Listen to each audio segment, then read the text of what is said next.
اس میں کوئی شک نہیں ہے کہ آپ کی محبت میرے دل میں موجود ہے۔ کہا اچھا پھر یہ بتاؤ کہ یہ جو محبت ہماری تمہارے دل کے اندر ہے، اگر اس محبت کے بدلے یہ سودا کیا جائے کہ تمہیں سورج کے برابر اور دنیا کی مخلوقات کے برابر سونا اور چاندی دیا جائے، اور یہ سودا کیا جائے، بدلے میں یہ تقاضا کیا جائے کہ یہ محبت جو تم ہماری اپنے دل میں رکھتے ہو یہ نکال دو اور یہ تمہیں دولت ساری دے دی جائے گی، کیا یہ کرنے کے لیے تیار ہو؟ کہا نا مولا، یہ سودا کرنے کے لیے تیار نہیں ہوں۔ اگر مجھے سورج کے برابر بھی سونا چاندی دے دیا جائے اور یہ کہا جائے کہ محبت اہل بیت نکال دو، تو میں یہ سودا کرنے کے لیے تیار نہیں ہوں۔ امام نے فرمایا پھر بتا غنی کسے کہتے ہیں؟ امیر ترین کون ہوا کہ جسے اتنی دولت دی جائے لیکن وہ ٹھکرا دے؟ تو پھر دنیا کا امیر ترین انسان تو ہے اس دنیا میں۔ یہ محبت اتنی بڑی نعمت ہے جو اللہ تعالیٰ نے ہمیں ہمارے والدین کے ذریعے، ہمارے ماں باپ کے ذریعے ہمارے دلوں کے اندر قرار دی ہے۔ لیکن عزیزان، اللہ تعالیٰ نے جو بھی نعمت دی ہے اس نعمت کی قیمت بھی ہے، اس نعمت کا شکرانہ بھی ہے۔ اگر تم اس نعمت کا شکر ادا کرو گے تو اللہ اس کو مزید بڑھا دے گا، اور اگر تم نے اس نعمت کا شکر ادا نہیں کیا تو یہ کفران نعمت ہو جائے گا، اور کفران نعمت کا نتیجہ یہ ہوتا ہے کہ اللہ وہ نعمت تم سے چھین لیتا ہے۔ نعمت جو سب سے بڑی ہمارے دل میں محبت اہل بیت کی ہے، اس کا تقاضا کیا ہے؟ اس کا شکر کیا ہے؟ شکر ایک ہم زبان سے کہتے ہیں شکرن للہ شکرن للہ، شکر کسی بھی نعمت کا شکر یہ نہیں ہوتا کہ زبان سے انسان کہہ دے اور شکریہ ادا کر دیا، نہ، بلکہ اس نعمت کا شکر یہ ہوتا ہے کہ جو نعمت اللہ تعالیٰ نے تمہیں دی ہے اسے اللہ کی راہ میں پیش کر دو، اسی مقصد کے لیے استعمال کرو۔ اس کا مطلب ہے تم اللہ کا شکر ادا کر رہے ہو۔ توجہ ہے؟ اللہ نے تمہیں اولاد دی ہے، اولاد کا شکر کیا ہے؟ اولاد کا شکر یہ ہے کہ اس کی اچھی تربیت کرو، اس کا اچھا نام رکھو، اچھی تربیت کرو اور ایسا انسان بناؤ کہ معاشرے میں وہ انسان کام آئے۔ اللہ نے تمہیں اولاد دی ہے، اس اولاد کو راہ خدا میں پیش کرو، یہ اولاد کا شکر ہے۔ اللہ نے تمہیں مال دیا ہے، دولت دی ہے، اس دولت کا شکر کیا ہے؟ اس دولت کے ذریعے سے غریبوں کی، مسکینوں کی مدد کرو، اس دولت کے ذریعے سے اپنے دین کی مدد کرو، دین کی راہ میں قربان کرو اور اپنے خدا تک پہنچنے کے وسائل فراہم کرو۔ تعلیم کے لیے اس دولت کو استعمال کرو، ہر طبقے کی تعلیم کے لیے اہتمام کرو، بچوں کی، عورتوں کی، ہر طبقے کی تعلیم کے لیے اہتمام کرو، یہ اس کا شکر ہے۔ اور اگر تم لے کے کھا رہے ہو اور کہہ رہے ہو کہ سب کچھ دیا ہوا اہل بیت کا ہے تو اہل بیت کی راہ میں بھی دو۔ اس بچے کو جس کو اہل بیت کے نام پر مانگا ہے، جس کو علی و فاطمہ کا صدقہ دے کے مانگا ہے، اس بچے کو اللہ کی راہ میں پیش بھی کرو، اس بچے کو خدا کی راہ میں دو، اس کی ایسی تربیت کرو۔ بس مومنین کرام، ہر نعمت کا ایک شکر ہے، اور وہ شکر صرف زبان سے نہیں بلکہ اس نعمت کا تقاضا پورا کرنا ہے۔ اور سب سے بڑی نعمت آپ کو بتائی کہ سب سے بڑی نعمت یہ ہے کہ اللہ نے محبت اہل بیت ہمارے دل میں قرار دی تھی۔ اب اس کا شکر کیا ہے؟ اس کا شکر یہ ہے کہ اہل بیت کی محبت کے ساتھ اہل بیت کی معرفت بھی حاصل کرو، اور معرفت کا نتیجہ یہ ہوگا کہ تم ویسا ہی عمل قرار دو اپنا جیسے اہل بیت علیہ السلام چاہتے ہیں۔ توجہ ہے؟ یعنی اپنا کردار اپنے مولا جیسا بنا دو۔ جس طرح کل ذکر کیا تھا کہ حسین جیسا کبھی بھی یزید جیسے کی بیعت نہیں کرے گا، یعنی اپنے اندر حسینی صفات پیدا کر لو، اپنے اندر علوی صفات پیدا کر لو، اپنے اندر مصطفی صفات پیدا کر لو، پھر تم محبت اہل بیت، محبت محمد و آل محمد کا تقاضا پورا کر سکتے ہو۔ لیکن اگر ہم نے صرف محبت کا دھم بھرا اور سیرت پر عمل نہیں کیا اور معرفت اہل بیت حاصل نہیں کی تو اس کا مطلب ہے ہم نے حق ادا نہیں کیا۔ اور مومنین کرام، اگر انسان اپنے دین کی معرفت حاصل نہ کرے تو اس کا مطلب ہے کہ اس نے برائے نام تو دین کو اپنی زندگی میں لایا ہے لیکن اس دین کا حق ادا نہیں کر رہا. حقیقت میں وہ دنیا کا بندہ ہے. اور امام علیہ السلام کا کلام جو امام حسین علیہ السلام نے کربلا میں موجود لوگوں کو، کوفیوں کو مخاطب کر کے فرمایا، وہ کلام آج آپ کے سامنے میں تھوڑا سا تشریح کروں گا. اس سے اندازہ ہو جائے گا کہ کربلا میں کیسے لوگ امام کو میسر آئے اور کن لوگوں سے امام کا پالا پڑا تھا. اور ہم ان لوگوں کے تناظر میں آج اپنی زندگی دیکھیں کہ آج ہمارے امام بھی تو ہمیں اسی نگاہ سے نہیں دیکھ رہے. امام حسین علیہ السلام فرماتے ہیں الناس عبید الدنیا، توجہ ہے، لوگ دنیا کے بندے ہیں. وَدِينٌ لَائِبٌ عَلَىٰ أَلْسِنَتِهِمْ، اور دین ان کی زبانوں پہ رکھا ہوا ایک مزہ ہے، ایک لقمہ ہے، ایک ٹیسٹ ہے. اور جب ان کی آزمائش ہوتی ہے، جب دین ان کی آزمائش کرتے، جب کوئی امتحان آتا ہے تو پھر وہ لوگ اس لقمے کو تھوک دیتے ہیں. امام علیہ السلام کے اس کلام نورانی میں بہت بڑی حکمت ہے. امام فرما رہے ہیں الناس عبید الدنیا، لوگ دنیا کے بندے ہیں. اللہ نے پیدا کیا تھا بندگی کرو اللہ کی، اللہ کے بندے بنو، لیکن لوگ دنیا کے اندر اپنے خواہشات پر عمل کر کے دنیا کے بندے بن جاتے ہیں. اور دین ان کی زبانوں پہ رکھا ہوا ایک لقمہ ہے. توجہ ہے. ویسے تو ہم اپنے آپ کو کہتے ہیں کہ ہم بہت دیندار ہیں. ہر شخص سے سنو فلاں بڑا دیندار ہے، فلاں بہت دیندار ہے. دیندار کون ہوتا ہے؟ دیندار وہ نہیں ہوتا کہ جس کی زبان پر دین ہو، جو محرم آئے تو کالے کپڑے پہن لے، رمضان آئے تو تسبیح اٹھا لے اور ہم کہیں کہ یہ بہت بڑا دیندار ہے. نہ، بلکہ دیندار وہ ہوتا ہے کہ جس کی زندگی کے اندر اور جس کے معاشرے کے اندر اور جس کی زندگی کے ہر لمحے کے اندر دین نظر آئے، جس کے پاس دین ہو. توجہ ہے. میں آسان مثال سے آپ کو سمجھاؤں. یہاں پہ بہت سارے لوگ بیٹھے ہوں گے زمیندار. زمیندار کسے کہتے ہیں؟ جس کے پاس زمین ہو، جس کے کئی ایکڑ زمین ہو، کئی رقبہ زمین ہو، تو ہم اس شخص کو کیا کہتے ہیں؟ زمیندار. توجہ ہے. سمجھ آ رہی ہے بات؟ آسان مثال سے سمجھاؤں آپ کو. یا ہم کہتے ہیں سرمایہ دار. سرمایہ دار یہ لفظ آپ سنتے ہوں گے، یعنی جس کے پاس سرمایہ ہے. سرمایہ یعنی دولت، پیسہ، مال ہے. جس کے پاس مال ہو، دولت ہو، پیسہ ہو، اس کو کہا جاتا ہے یہ کیا ہے؟ سرمایہ دار. یہ دار کا لفظ استعمال ہوتا ہے، یعنی کوئی چیز جس کے پاس ہو اس کے ساتھ یہ لگا دے تو وہ اس کا ساتھی ہو جاتا ہے، وہ اس کے ساتھ وہ لفظ استعمال ہو جاتا ہے.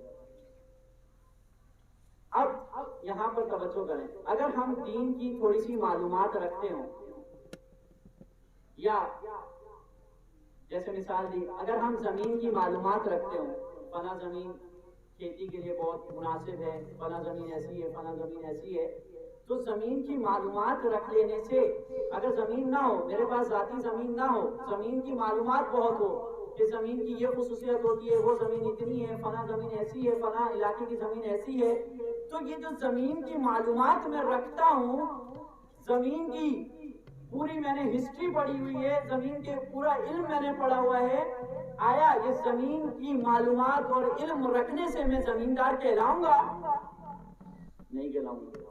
یا اگر میرے پاس مال کی بہت زیادہ انفارمیشن ہو، معلومات ہو، میں نے اکنامکس پڑھی ہو، مال کے بارے میں پڑھا ہو، کیسے مال بڑھایا جاتا ہے، کیسے کم کیا جاتا ہے، میرے پاس تعلیم ہو، ڈگری ہو، لیکن آیا یہ ڈگری اس بات پر دلالت کرتی ہے کہ یہ جو میرے پاس معلومات ہے مال کی، لیکن مال میرے پاس نہیں ہے، آیا میں مالدار کہلاؤں گا؟ ہرگز نہیں. اسی طرح دین، اگر ہم دین کی چند معلومات حاصل کر لیں کہ نماز ایسے پڑھتے ہیں، روزہ ایسے رکھتے ہیں، 12 اماموں کے نام یہ ہیں، اور اللہ ایک ہے، نبی 1,24,000 ہیں، چند معلومات رکھ لیں، یا کوئی عالم دین بن جائے اور بہت علم حاصل کر لے، معلومات اس کے پاس دین کی آ جائے، تو آیا اگر زندگی میں دین نہ ہو، اس کے معاشرے میں دین نہ ہو، اس کے کاروبار میں دین نہ ہو، اس کی سیاست میں دین نہ ہو، اس کے گھر کے اندر دین نہ ہو، اس کی خواتین پردہ نہ کرتی ہو، اس کے چہرے کے اوپر دین نہ ہو، داڑھی نہ رکھتا ہو، کہیں بھی دین نہ ہو، لیکن دین کی معلومات رکھتا ہو، تو ایسے شخص کو دیندار کہا جا سکتا ہے؟ توجہ ہے؟ بس معلوم ہوا کہ دین کی معلومات انسان کو دیندار نہیں بناتی جب تک دین اس کے زندگی میں نہ آ جائے، جب تک دین اس کے وجود میں نہ آ جائے، جب تک دین اس کے گھر کے اندر نہ آ جائے، جب تک دین اس کے معاشرے کے اندر نہ آ جائے۔ ہماری معلومات یہ ہوں کہ ہم امامت کے ماننے والے ہیں، اماموں کے ماننے والے ہیں، ہم ولایت کے ماننے والے ہیں، لیکن ہمارے اوپر جو نظام ہو وہ ولایت سے ہٹ کر ہو، وہ طاغوتوں کا ہو، وہ جمہوریت کا ہو، یعنی ہم دعویٰ یہ کریں ہمارے رہبر، ہمارے امام، ہمارے پیشوا امیر المومنین اور اولاد امیر المومنین ہے، لیکن ہم اپنی زندگی میں ان کو اپنا حاکم، اپنا پیشوا نہ بنائیں، زندگی میں فاسق اور فاجر کو اپنے اوپر مسلط کر لیں، اور ہم دعویٰ یہ کریں کہ ہم دیندار ہیں، تو مولا یہ کہیں گے کہ تم نے اپنی زبان پہ دین رکھا ہوا ہے، تم دیندار نہیں ہو۔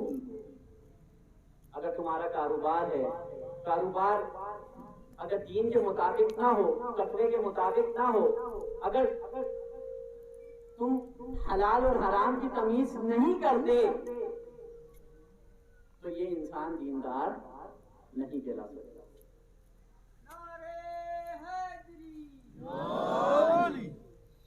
بس مومنین کرام، دیندار بننا کوئی اتنا آسان کام نہیں ہے۔ دین کی معلومات حاصل کر لینا، فقط کلمہ پڑھ لینے سے انسان دیندار نہیں بن جاتا، بلکہ دین ہماری زندگی میں ہو، نظر آئے، ہمارے ہر شعبے میں، ہماری تعلیم میں دین ہو، ہمارے رہن سہن میں دین ہو، ہمارے کاروبار میں دین ہو، ہماری معیشت میں دین ہو، ہماری سیاست میں دین ہو، پھر وہ معاشرہ اور وہ انسان اور وہ قوم اور وہ ملت دیندار ملت کہلاتی ہے۔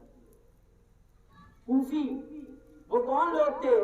صوفی وہ لوگ تھے کہ جن کی زبانوں پہ دین تھا، جن کی زبانوں پہ امام حسین کا نام تھا، لیکن ان کے ذہن کے اندر، ان کے دل کے اندر، ان کی کلچر کے اندر، ان کی ثقافت کے اندر، ان کے معاشرے کے اندر دین نہیں تھا۔ لہذا جب امتحان آیا، یعنی جب امام حسین علیہ السلام نے انہیں طلب کیا اور ان کو بلایا یزید کے خلاف، اور امام خود تشریف لائے، تو پھر ان دینداروں نے، جو دین دار نہیں تھے بلکہ دین باز تھے، ان دین بازوں نے اس دین کو جو ایک ذائقہ بنایا ہوا تھا اپنے لیے، اس دین کو اگل دیا۔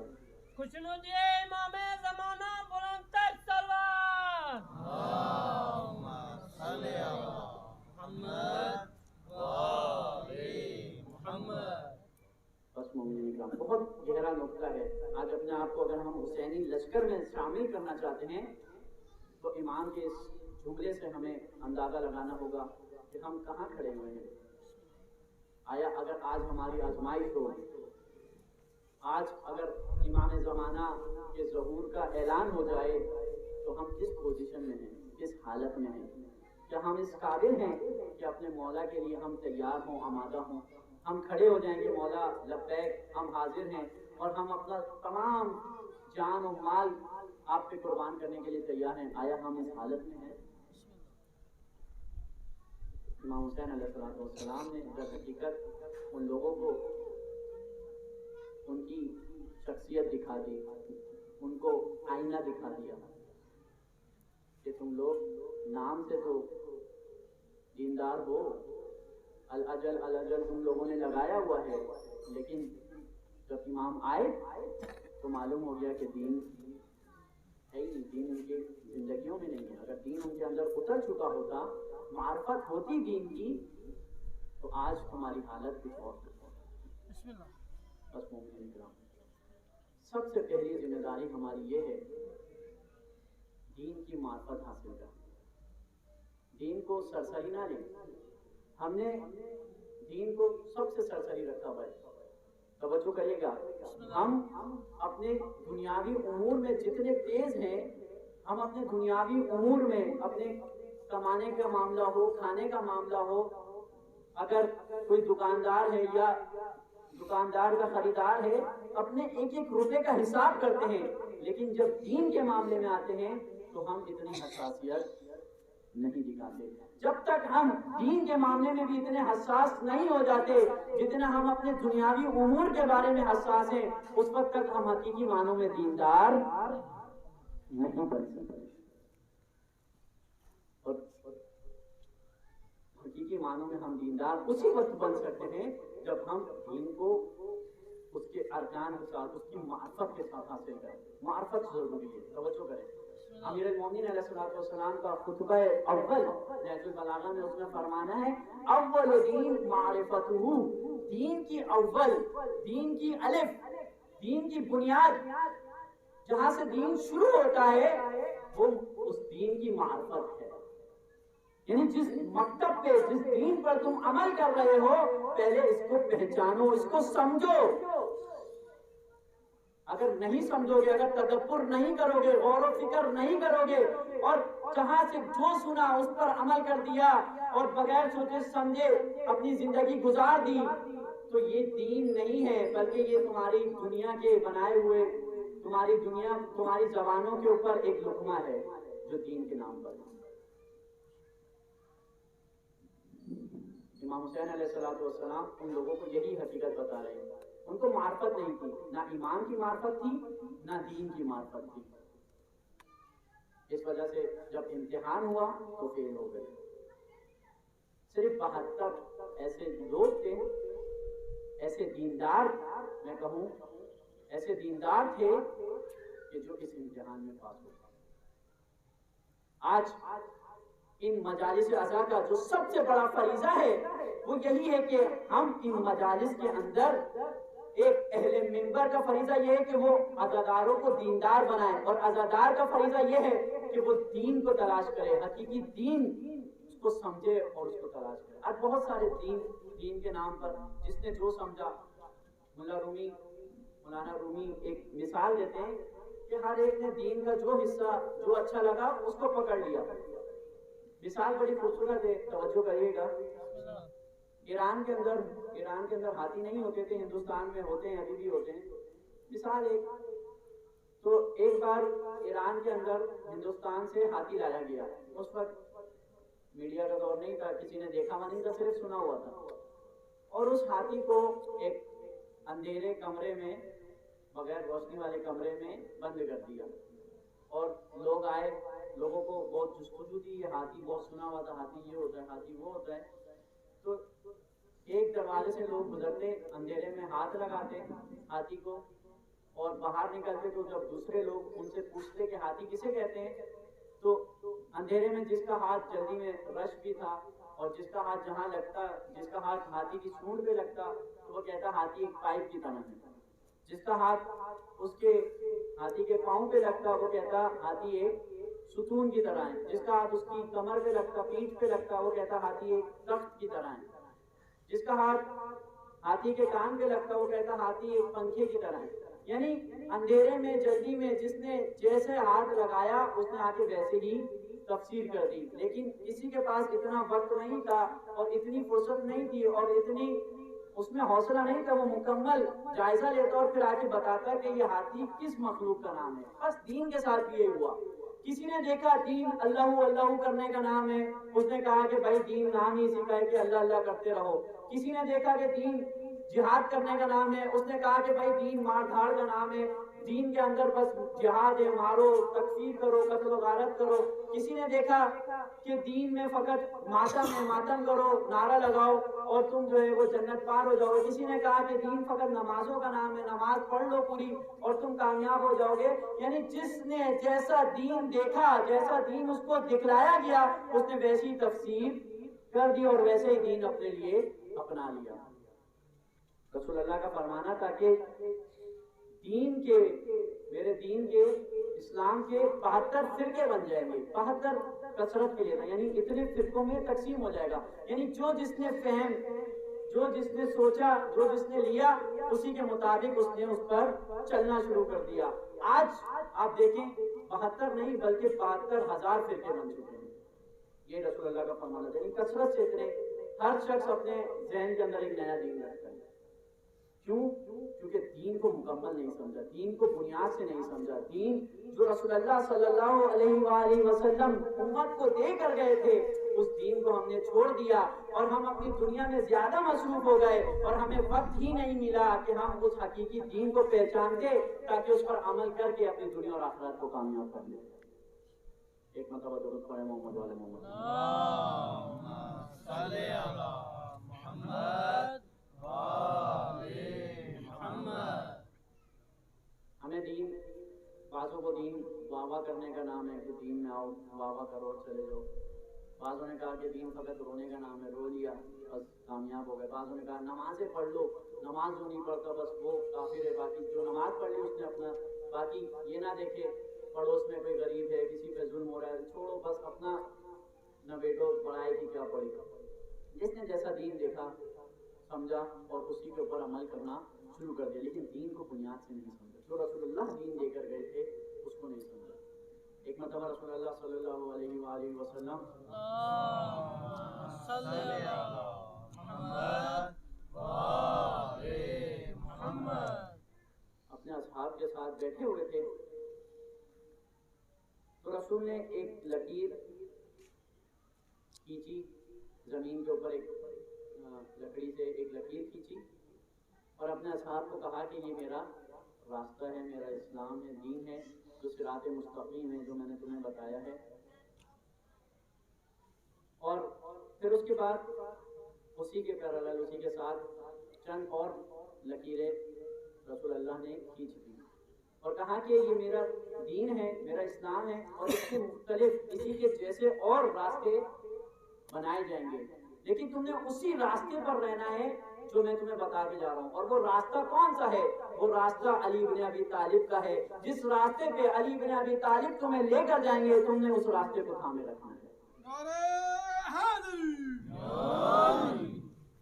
اور یہ رسول اللہ صلی اللہ علیہ وآلہ وسلم کی ہی حدیث ہے کہ الحق مع علی و علی مع الحق حیث دار ما یدور.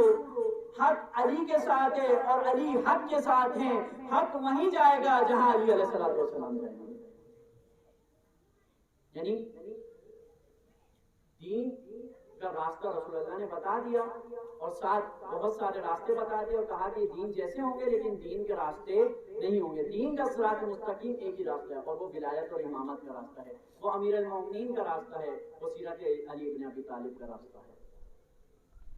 بس مومنین کرام، دین کو حقیقی معرفت کے ساتھ اگر ہم نے نہیں سمجھا تو پھر غلط لوگوں سے اگر ہم نے دین لیا، ان لوگوں سے دین لیا کہ جنہیں قرآن بھی نہیں پڑھنے آتا، جنہیں خود دین سمجھ میں نہیں آیا، تو وہ اسلام کو اسی طرح فرقے بناتا جائے گا، اسلام کی تفریق کرتا جائے گا، اسلام کے اندر مزید نئے نئے فرقے بناتا جائے گا. لیکن جو ولایت علی علیہ السلام پر چلتے ہوئے آج کے زمانے میں نظام ولایت کو سمجھ جائے گا اور یہ سمجھ جائے گا کہ حقیقی ولایت کسے کہتے ہیں، اور آج میرے زمانے میں ولایت علی بن ابی طالب کا مصداق کیا ہے کہ جس کے ذریعے سے میں اپنے صراط مستقیم پر چل سکتا ہوں.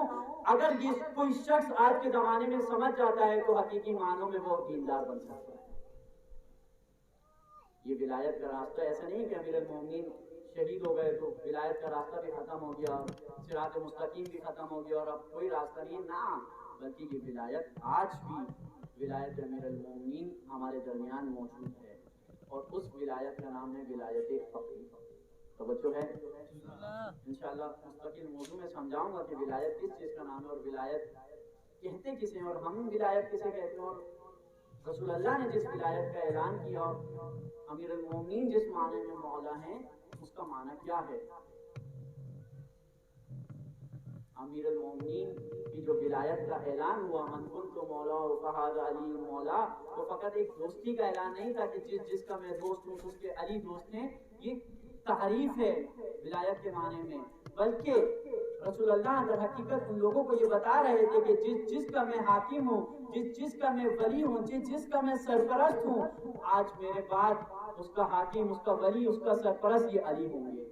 اور یہ ولایت پھر ان کی نسل میں چلے گی اور پھر یہ ولایت